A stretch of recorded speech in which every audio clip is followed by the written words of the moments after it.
Subscribe করুন technical Bangla YouTube চ্যানেলকে এবং বেল আইকনে প্রেস করুন ইথিক্যাল হ্যাকিং এবং সাইবার সিকিউরিটি রিলেটেড ভিডিও সবার আগে পাওয়ার জন্য। হ্যালো বন্ধুরা, টেকনিক্যাল বাংলা ইউটিউব চ্যানেলে আপনাদের সবাইকে স্বাগতম। আমাদের কম বেশি সবার একটাই সমস্যা, যদি আমরা কালি লিনাক্সের 2017.3, 2018.1, 2018.2 ব্যবহার করে থাকি, এটা হলো রিপোজিটরি। তো আমরা আগে কালি ডক এই জায়গা থেকে রিপোজিটরিটা ইউজ করতাম, ঠিক আছে। তো আমাদের রিপোজিটরিটা ব্যবহার করার ফলে বিভিন্ন প্রকার সমস্যা দেখা দিচ্ছে, যেমন এপিটি গেট আপডেট এগুলো কাজ করতেছে না, ঠিক আছে। কালি সোর্সেস ডট লিস্ট রিপোজিটরিজ এই জায়গা থেকে আমরা রিপোজিটরিগুলো নিতাম। তো সাধারণত এই রিপোজিটরিটা আমরা ব্যবহার করে থাকতাম, ঠিক আছে।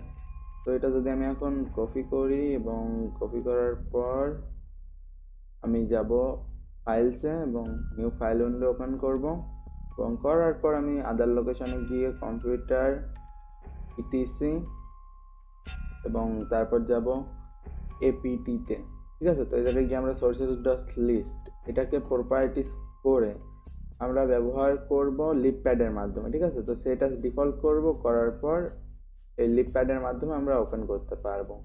তো ওপেন লিপপ্যাডের মাধ্যমে ওপেন করার পর আমরা এই জায়গায় ওয়েব টেস্ট এটা আনেবল করে নেব, ঠিক আছে। তো এখন এই জায়গায় আমি যে রিপোজিটরিটা নিলাম এটা ব্যবহার করে দেখবো, ঠিক আছে। তো এই সেভ দিলাম, তো আমাদের নতুন এই রিপোজিটরিটা শুরু হয়ে যাবে এখন।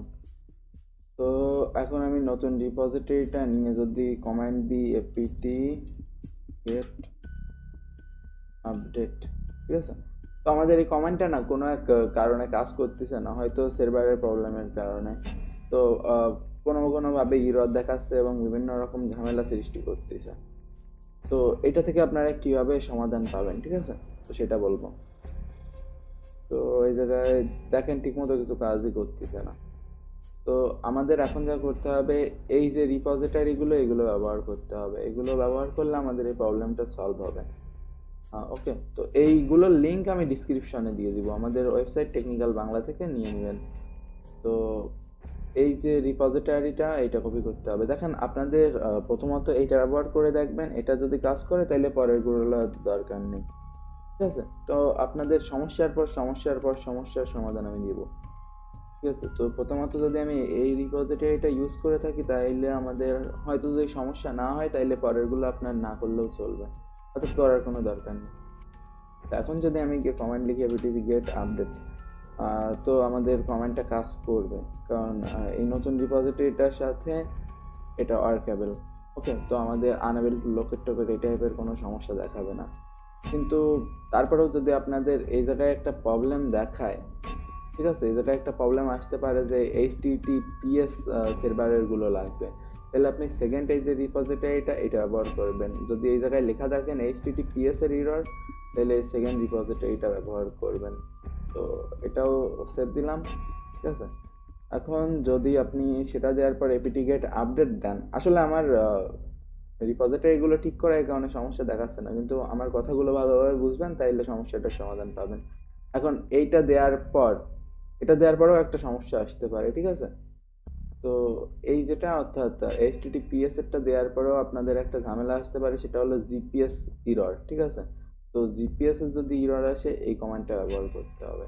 এই কমান্ডটা দিয়ে আপনি ইন্টার প্রেস করবেন, তাইলে আপনার এই সমস্যাটা অর্থাৎ জিপিএস ইররেরও সমাধান হয়ে যাবে।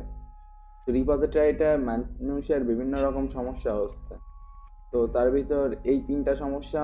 প্রথম যেটা একদম ডিফল্ট ওই সাইট থেকে নেওয়া রিপোজিটরিটা কাজ করতেছে না, যদি সেটা না করে তাহলে আপনি এই ফাইলটা থেকে আপনি প্রথম যে রিপোর্টটা এটা ইউজ করবেন, ঠিক আছে। এটা ইউজ করবেন এবং তারপর যদি ইরর দেখায় যে HTTPS আনাবেল রিপোজিটরি লাগবে, তাহলে আপনি এটা নেবেন। আর তারপরেও যদি ইরর দেখায় জিপিএস লাগবে তখন এটা ইউজ করবেন। তো এটা ইউজ করার পর আমার মনে হয় না আপনাদের আর কোনো সমস্যা থাকবে, ঠিক আছে। এরপর মনে করেন আমার তো যেহেতু আপডেট দেওয়া আছে, তো আমি আরেকটা কমেন্ট দিতে পারি apt get আপগ্রেড, ঠিক আছে। এটা দিলে আমার এই নতুন প্যাকেজগুলো নেওয়া শুরু করে দিবে। তো এখন আমি ওয়াই দিয়ে যদি ইউজ করি, তো আমার এই কালির সাথে কানেক্টেড হয়ে গেছে। তো আপনারা এটা দেখে বুঝতে পারতেছেন যে আমার রিপোজিটরিটা ওয়ার্ক করতেছে, এতে কোনো সন্দেহ নেই যে আমার রিপোজিটরিটা ঠিক আছে, যে আমার আপডেট চলতেছে এখন। এইভাবে আপনারা রিপোজিটরিটার সমস্যার সমাধান পাবেন। এবং ভিডিওটি যদি ভালো লাগে অবশ্যই চ্যানেলে সাবস্ক্রাইব করবেন। আর আপনি যদি ইথিক্যাল হ্যাকিং এবং সাইবার সিকিউরিটিতে ইন্টারেস্টেড হয়ে থাকেন তাহলে ডিসক্রিপশন চেক করতে পারেন, আমাদের বেশ কিছু ইথিক্যাল হ্যাকিং এর কোর্স রয়েছে, ওইগুলো থেকে আপনি একজন ভালো ইথিক্যাল হ্যাকার হতে পারবেন। তো সবাই সুস্থ থাকবেন, সুন্দর থাকবেন, দেখা হবে পরবর্তী কোনো এক ভিডিওতে। বাই।